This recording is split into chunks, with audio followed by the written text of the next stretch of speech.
Bienvenue aux Hyper Optiques. Ce soir, c'est une soirée très spéciale parce que c'est ma première expérience de faire une capsule en duo. Et je la fais avec une fille, une réalisatrice, Isabelle Grondin. On va parler du film The Substance. On va pouvoir voir ensemble qu'est-ce qu'on a aimé, qu'est-ce qu'on pense de ce film-là. Et ça va être une analyse assez casual sur un film qui en jette pas mal, puis c'est un rentre-dedans, ce film-là. Ça fait que, on va vers l'analyse.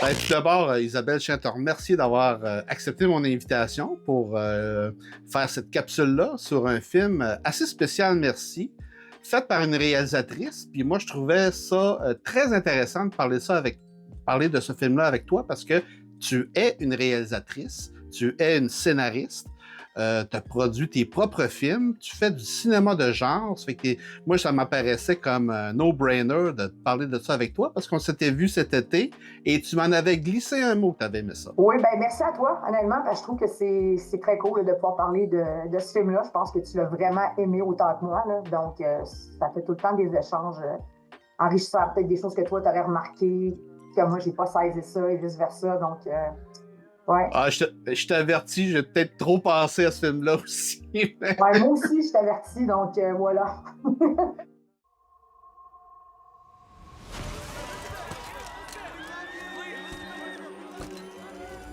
People always ask for something new.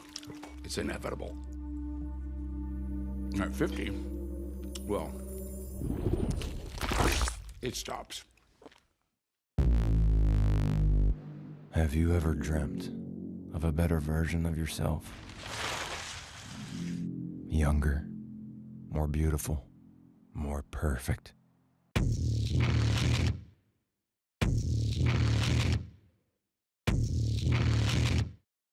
One single injection unlocks your DNA and will release another version of yourself.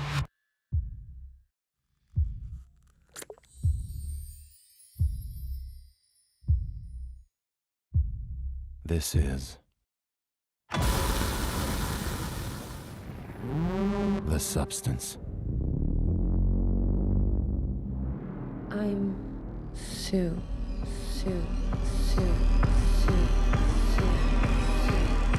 You're hired. Let's go. A perfect balance of 7 days each. The one and only thing not to forget. You are one. You can't escape from yourself. There's been a slight misuse of the substance.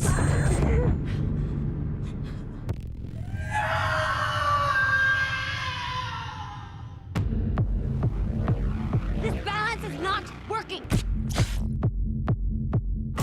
Would you like to stop? Would you like to stop? Would you like to stop? Would you like to stop? I'm fine.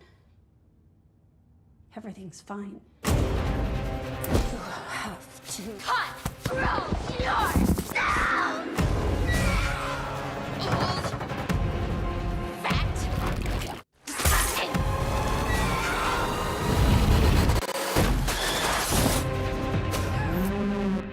People are gonna love that. Ben, premièrement, ce soir, on va parler du film The Substance, qui a été réalisé par Coralie Farjan. C'est Farjan? C'est comme ça qu'on l'a... Disparza, oui. En français, Disparza, oui. Bon, c'est une Française. C'est une production qui a été faite aux États-Unis. Donc, c'est sûr, présentement, c'est dans les cinémas, mais vous allez pouvoir le voir sur Mubi. Et moi, en tout cas, jusqu'à date, il paraît que c'est vraiment... il pète des gros scores Mubi avec ce film-là. Il y a un bon talk, il y a un bon bouche à oreille. Fait que je suis vraiment content parce que c'est une chaîne qui offre des films de genre qui c'est le fun parce que tu as des vieux classiques, mais des affaires des fois qui est dur à trouver. Ça fait que moi, je vous invite de l'écouter. Est-ce que toi, tu connais un peu Mubi, Isabelle? J'en entends beaucoup parler. c'est un de mes problèmes. J'ai de la misère à trouver du temps de qualité pour écouter des films. Mais c'était dans mes plans. Mais comme je te disais tantôt, si moi, je veux même l'acheter, le film, dès qu'il sort. Donc, Bon, puis toi, tes films à toi, Isabelle, où est-ce qu'on peut les voir? ben, là, j'ai ma toute nouvelle chaîne YouTube. En fait, je dis toute nouvelle, ça fait roughly un an et demi à peu près que je l'ai. Puis je vais juste plugger un petit trivia sur ça, justement, le fait que la plupart de mes courts-métrages sont là-dessus. Justement, le film dont on va parler, The Substance, c'est un film qui a choqué pas mal de monde. Puis moi, tu sais, je suis une personne qui a quand même, j'ai le dos large là-dessus. J'aime pas la censure, j'aime ça quand c'est cru, quand c'est direct, quand c'est dans ta face. Je pense que le cinéma, ça sert aussi à ça. Et dans mes courts-métrages, en tout cas, il y en a 3, surtout le dernier, où il y aurait eu, je sais pas combien, j'ose croire que ça doit être des cas isolés, là, de plaintes que c'était que j'avais des éléments pornographiques dans mes films. T'avais des éléments horrifiques? Non, pornographiques. Pornographiques? 3X, ouais. Puis pour vrai, là, c'est tellement enrageant. J'avais une chaîne YouTube depuis des années. Puis tu le sais, toi aussi, t'en as une. C'est difficile de se monter des abonnés, tout ça. Souvent, les gens vont liker ta vidéo, ils vont pas nécessairement s'abonner à ton contenu, tu sais. Et moi, j'étais rendue, là, je pense que j'avais pas loin de 13 000 abonnés, mais c'est pas ça qui est le plus frustrant. Le plus frustrant, c'était que mon film La Table, la version française, avait topé les 4,2 millions de vues. OK? Peu importe Ah oui? quand ça va circuler, là, 4,2 millions de vues. Fait que YouTube m'a fermé ma chaîne en me disant que j'avais enfreint plusieurs règlements pour ce qui concerne le matériel à caractère sexuel. Là, je pense qu'on va supprimé un petit peu, là, parce qu'honnêtement, tout ce qu'on voit, c'est des seins. On les voit pas longtemps. Là, moi, on tombe dans une zone bien sensible. Là. Donc, c'est ça. Il y a des gens qui ont été choqués de voir le film de Substance. Bon, choqués. Apparemment qu'il y a du monde qui sont même sortis en ambulance, là, qu'il y a eu des gens qui ont eu des malaises dans la salle. Ça me semble... je sais pas. Le film est percutant, mais mon Dieu, j'ai pas perdu connaissance non plus. T'sais. En tout cas. Ouais, mais bon, la sensibilité du mainstream, du public mainstream, ça, on pourrait en parler longtemps, mais de toute manière, ce qui est vraiment, quand on va aborder vraiment dans l'analyse de ce film-là, tu sais, il n'y a rien de gratuit là-dedans. Là, c'est pas un film gore gratuit. On n'est pas là-dedans, on n'est pas dans le tape à l'œil. On est dans le tape à l'œil, mais c'est un tape à l'œil qui est réfléchi, qui a des références, qui est un sous-texte en soi au film. Parce que moi, je trouve le traitement de ce film-là particulièrement hallucinant. Là. Moi, j'adore ce genre de traitement-là un peu. Là. Mais, ouais. Puis d'ailleurs, ben, pour parler de ce film-là, on va d'abord dire qu'il y a 3 principaux acteurs ou actrices. Tu as le retour, ou du moins un comeback de Demi Moore qui est là-dedans. Elle est parfaite, elle est vraiment parfaite pour ce rôle-là et elle se donne à 110%. Complètement. Puis moi, je vais aller plus loin que ça. Le comeback cinématographique de Demi Moore, selon moi, mon opinion très personnelle, ça vaut ce que ça vaut, c'est le comeback le plus puissant qu'on a vu d'un acteur qu'on avait un petit peu oublié. Là. La dernière fois qu'il y a eu un comeback spectaculaire comme ça, c'était John Travolta dans Pulp Fiction. Ah, c'est vrai. Et Demi Moore, ce film-là, le rôle était fait pour elle. Elle est magnifique, elle est extraordinaire. C'était un rôle très difficile à jouer, il fallait mettre beaucoup son orgueil de côté. C'était une super belle femme.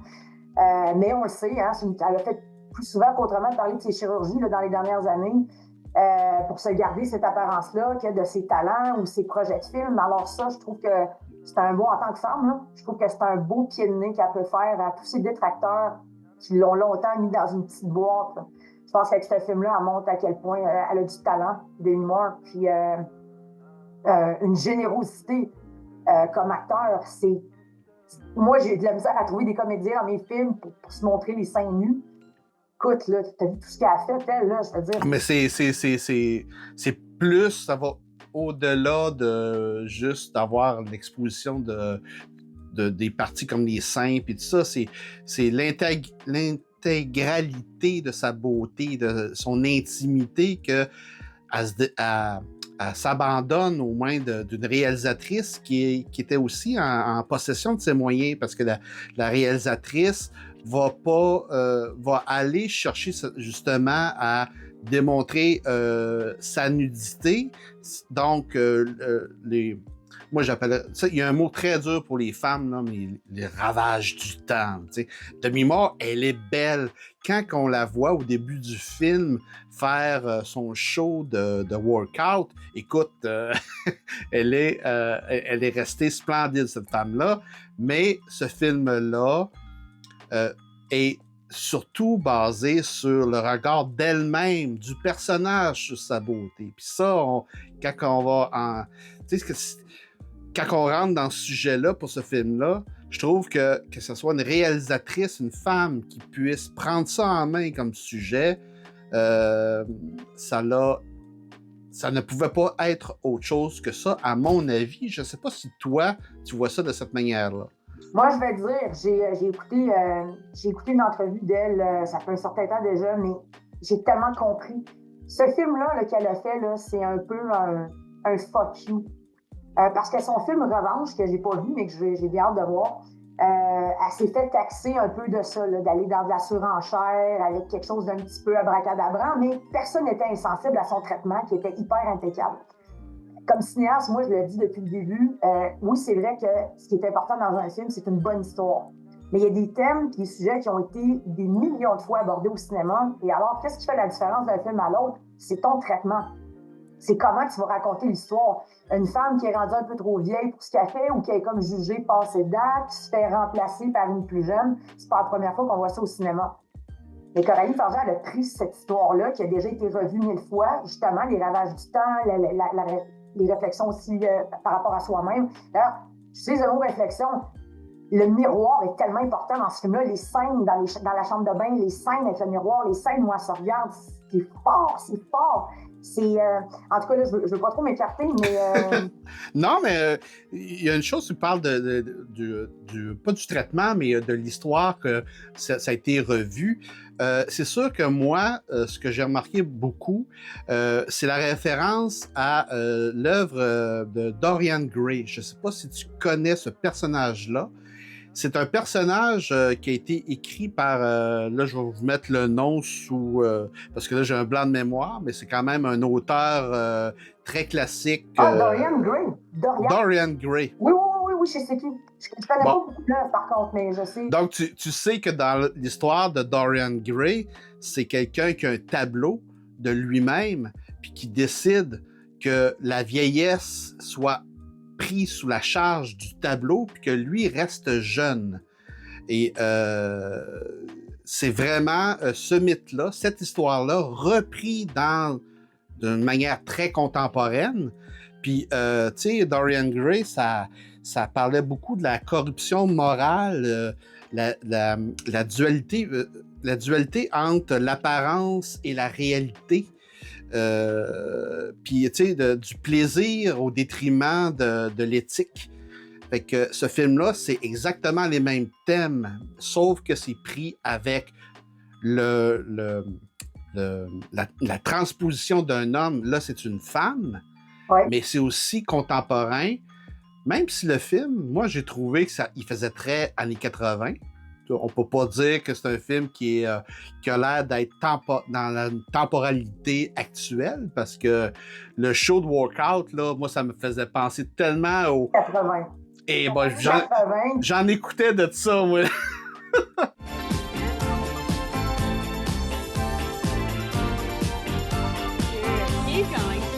La colorisation du film aussi, avec des couleurs ultra saturées, Ouais. ça doit faire à peu près depuis les années 80 que c'est très rare les films qui vont mettre des couleurs saturées. Là, on est dans le désaturé. Là. La grosse mode, là, c'est les divers tons de gris. Là. Et genre, le meilleur exemple que je pense, là, c'est Batman, Dark Knight. C'est très sombre, là, il n'y a pas de jaune, il n'y a pas de rouge, où le rouge est comme terni un peu par de la suie, ou peu importe, mais tout est éclatant dans The Substance. La substance en elle-même est d'une couleur indéfinissable qui existe nulle part.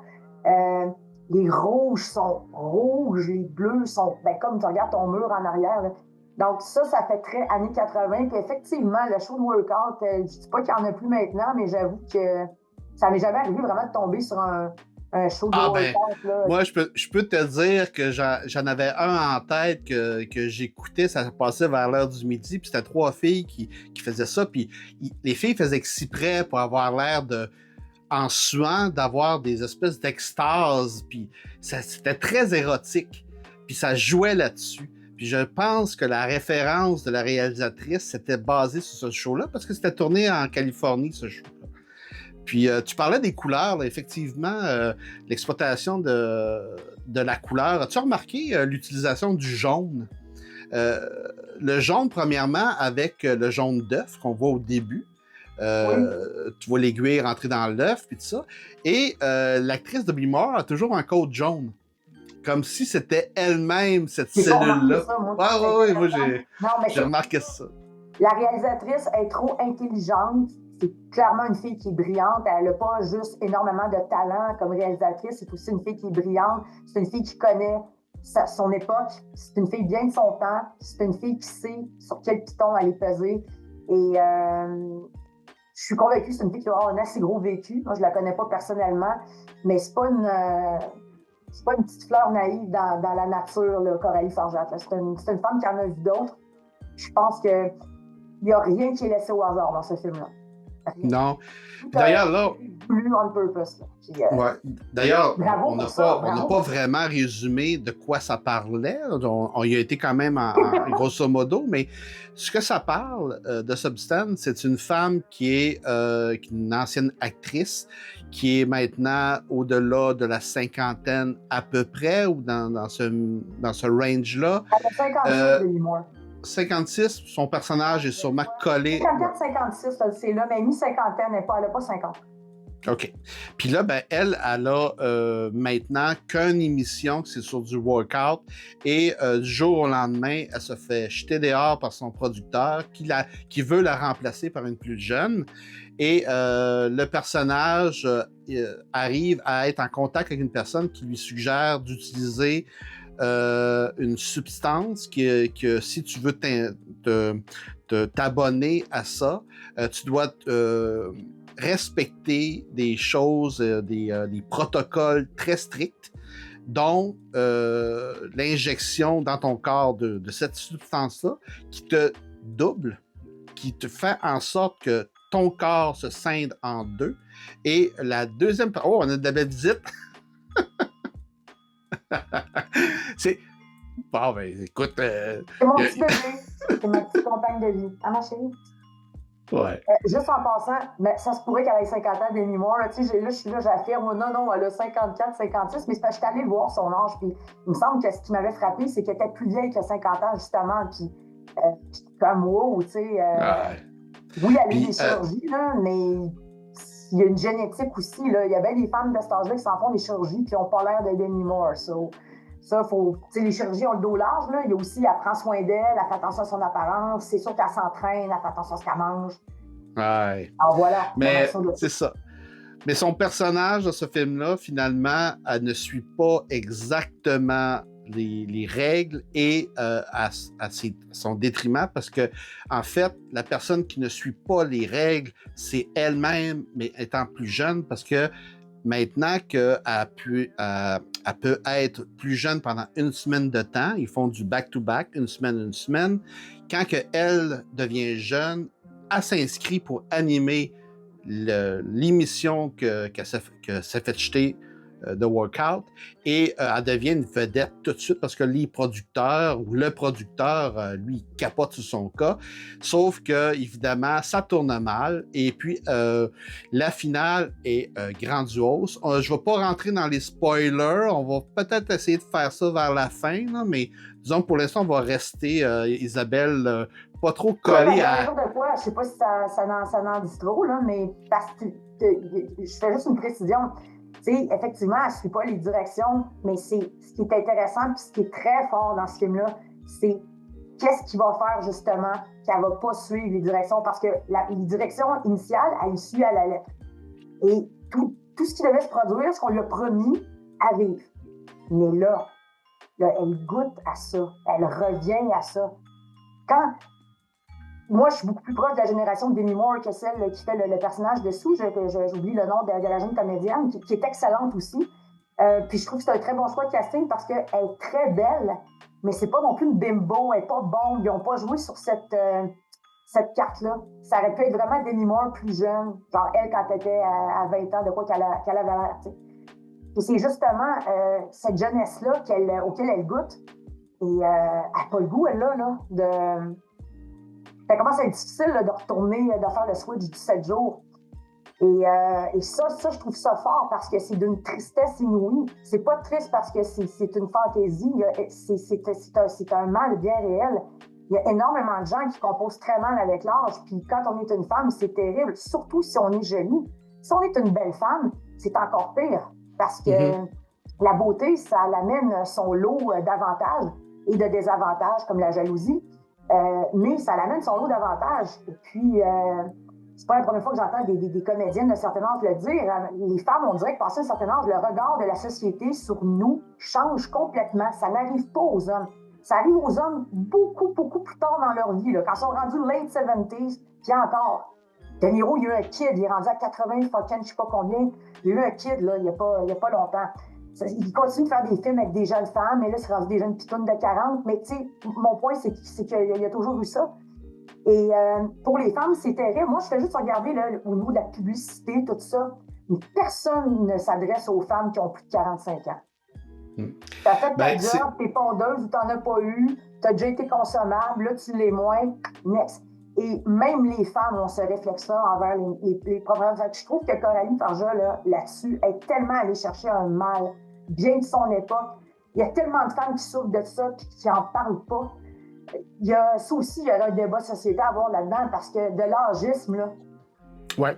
Il y en a pas mal plus que du racisme. Okay? Ben, oui, ça parle de l'âgisme, mais ça parle pas aussi un peu du pretty privilege.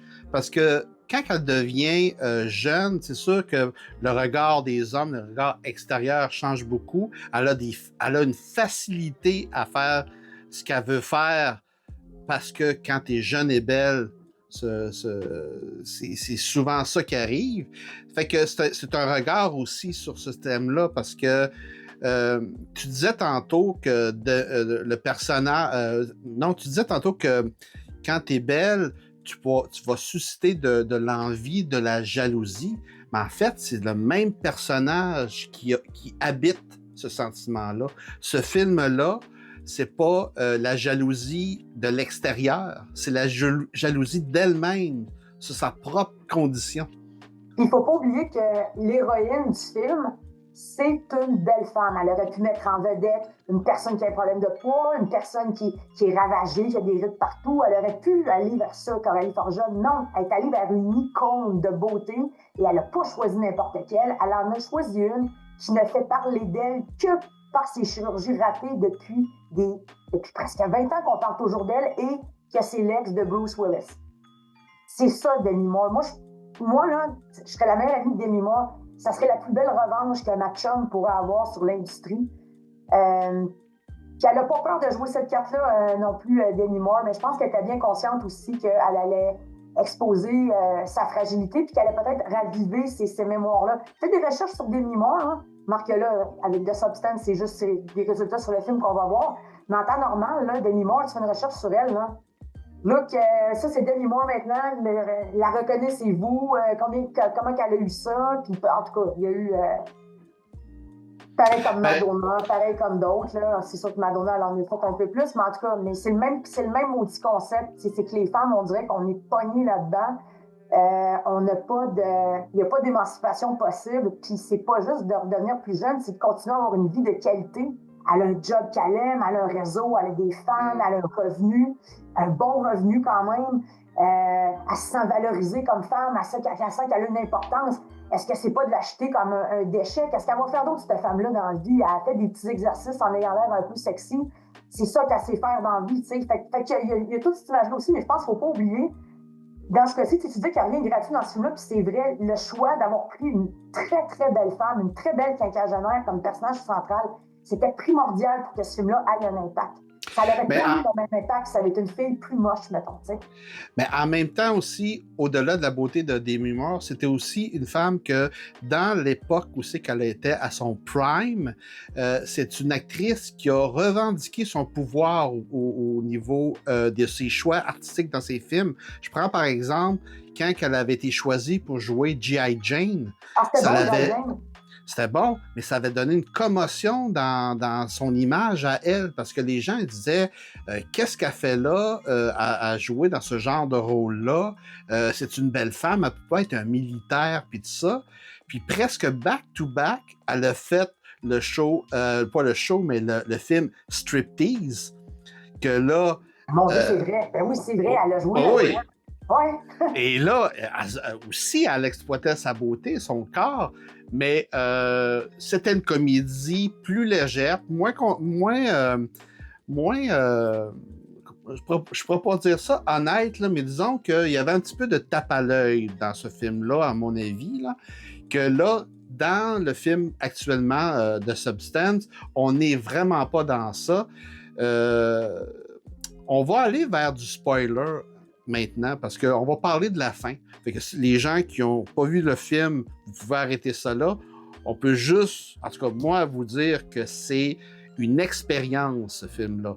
C'est sûr que moi, mon regard final, quand j'ai vu le film, j'ai été emballé à 90%. Il y a quand même une partie là-dedans, puis on peut en parler maintenant avant de passer au spoiler, que moi, c'est pas que ça m'agace, je comprends pourquoi elle a fait ça. C'est l'espèce de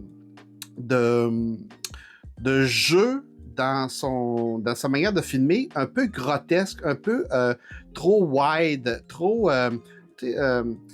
c'est moins réaliste. On sent vraiment qu'on est dans une sorte de folie ou de truc mental presque psychédélique à un moment donné. Ouais.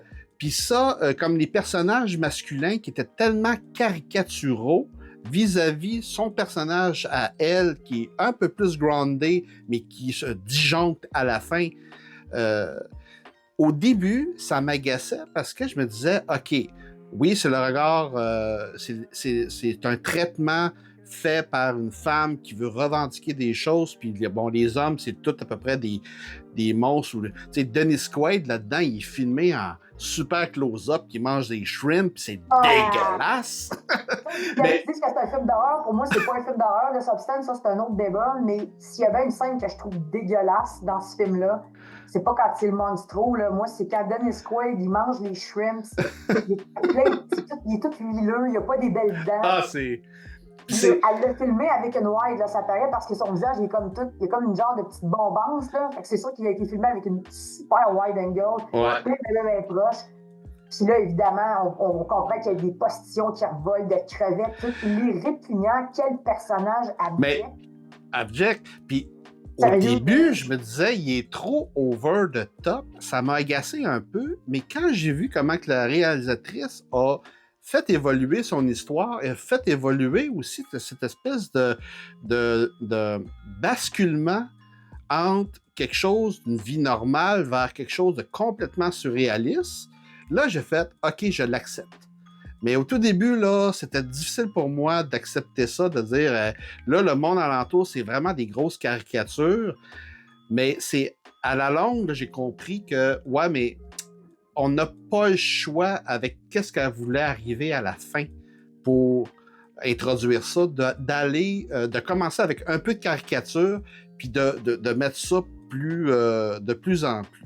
Moi, c'est mon seul bémol dans ce film-là, mais c'est pas un bémol que je dis que c'est un mauvais pas. C'est juste que je pense que ça l'a... avec les commentaires que j'ai eus de personnes qui sont pas rattachées à ce genre qui sont pas connectées avec ce genre de traitement-là, de cinéma un peu wild, grotesque, ils m'ont dit, ils disaient, hey, c'est trop fucké cette affaire-là, là.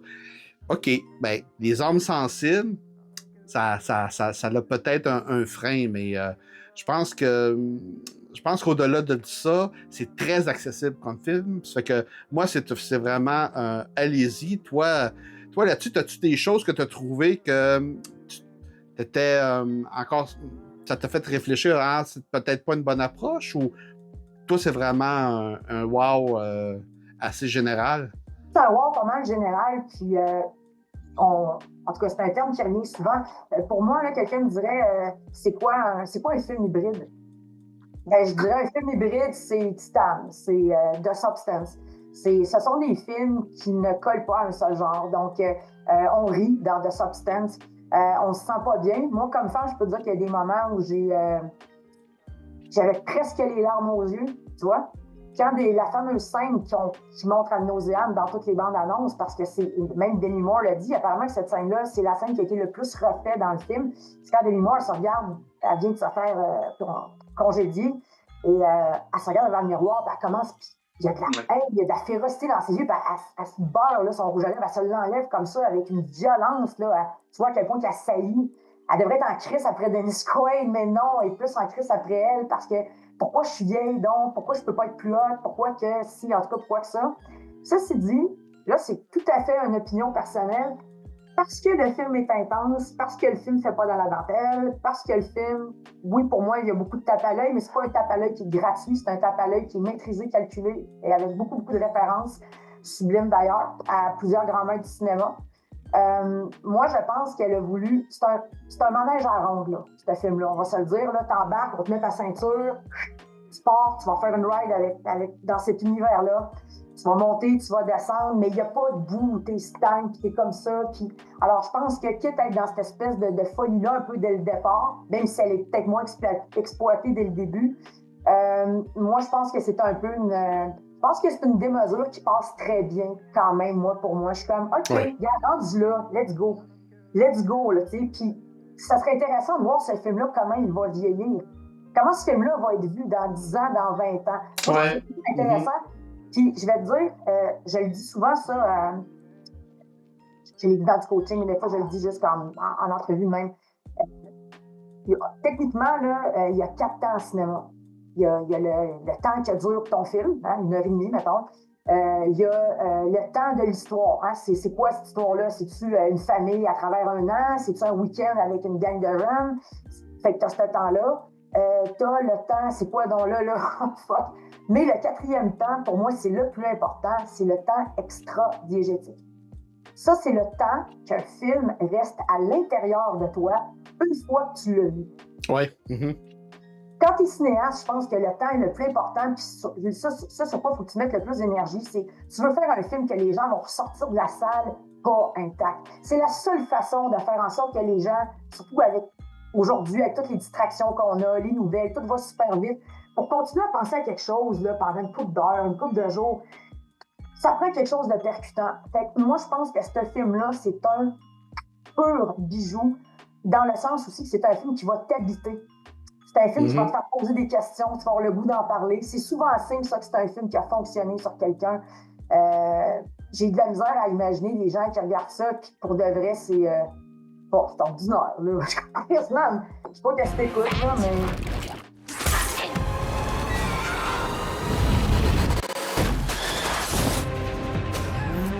D'ailleurs, là, on va rentrer dans les spoilers parce que vraiment, ce qui fait en sorte que ce film-là reste dans nos têtes et nous habite, c'est que moi, personnellement, j'ai trouvé que la fin est tragique pour la femme, pour le personnage, mais c'est tellement grotesque et c'est tellement over the top que moi, j'ai resté partagé entre espèce de douce...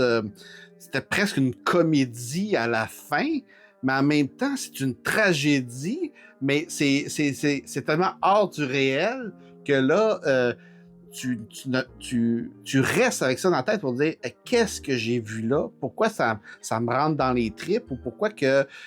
tu sais, c'est pas juste l'aspect gore qu'on voit dans le film qui nous marque. C'est super tragique, là.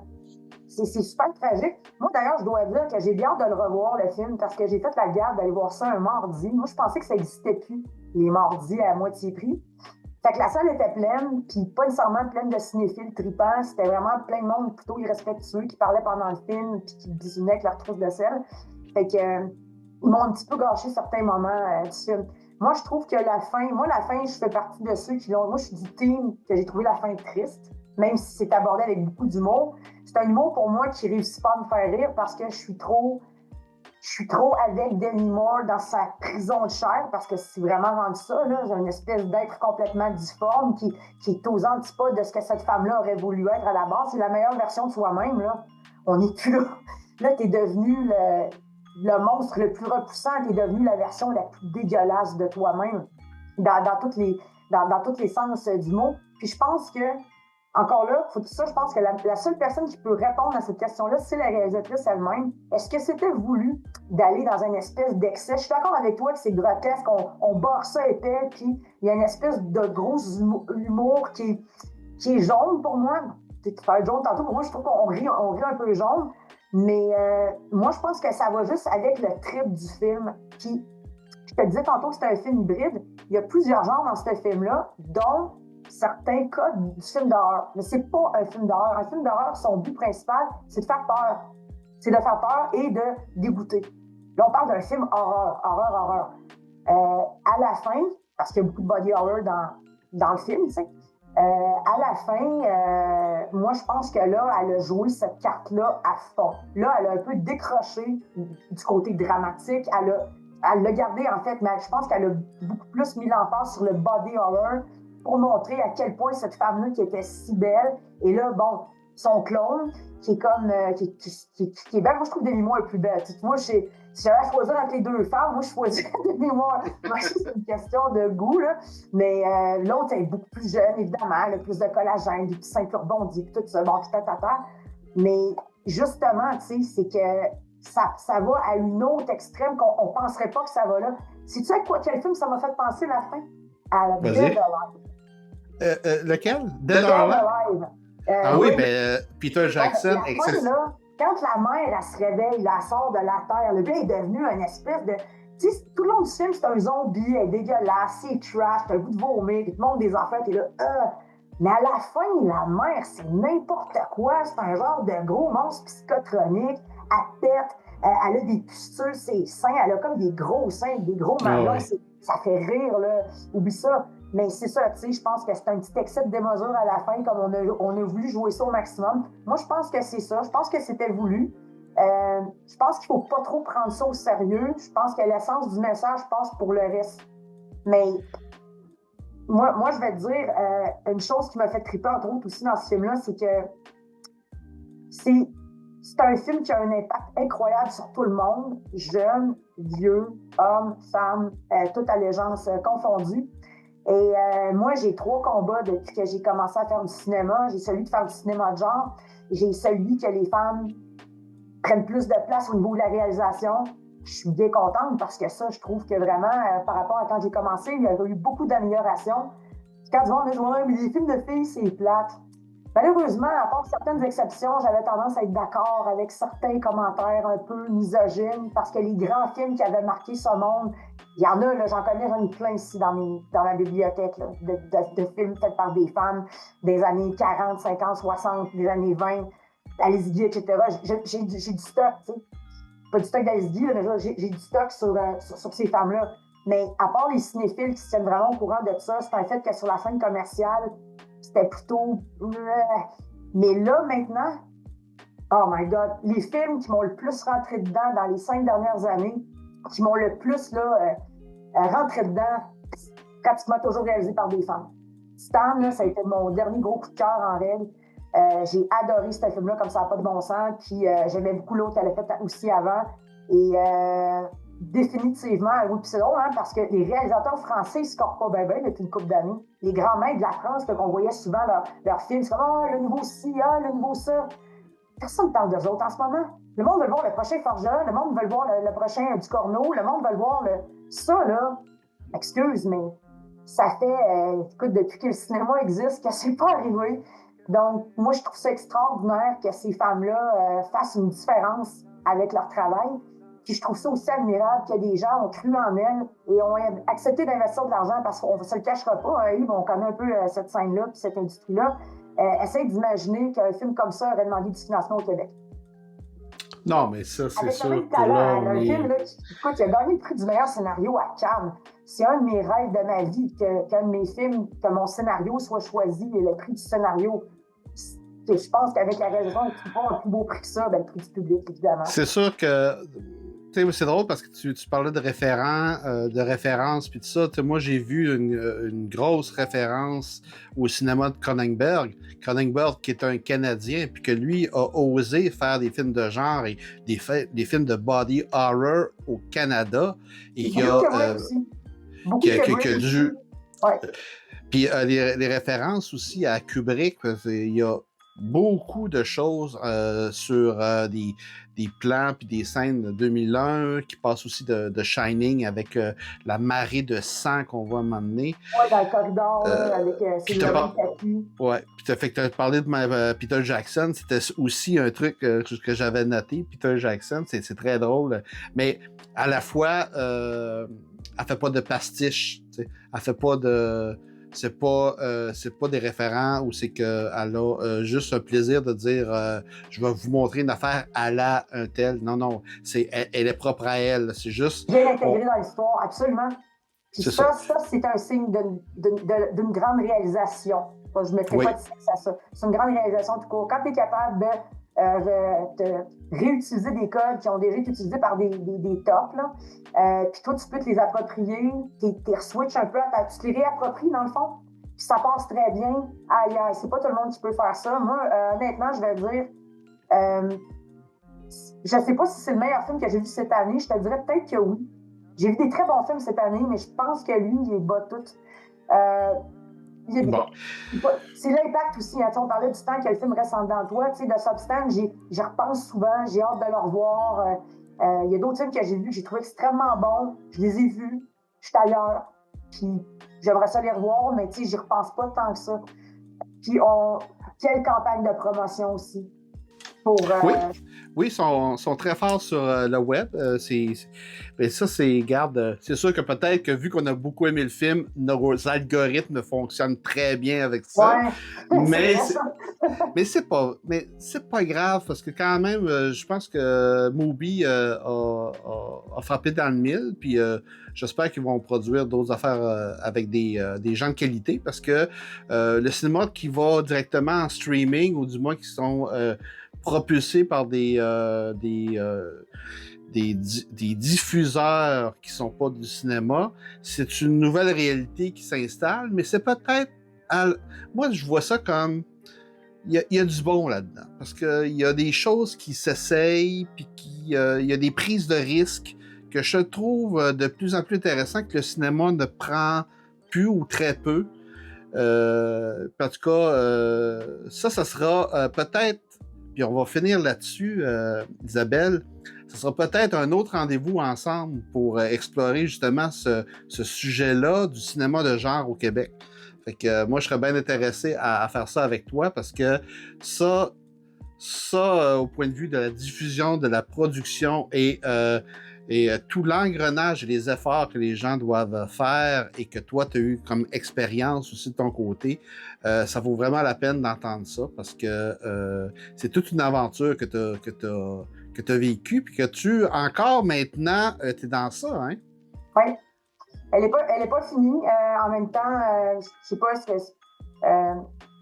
T'aurais-tu voulu que je glisse un mot rapide, mettons, sur qu'est-ce qui arrive avec I Don't Know au niveau long métrage, genre?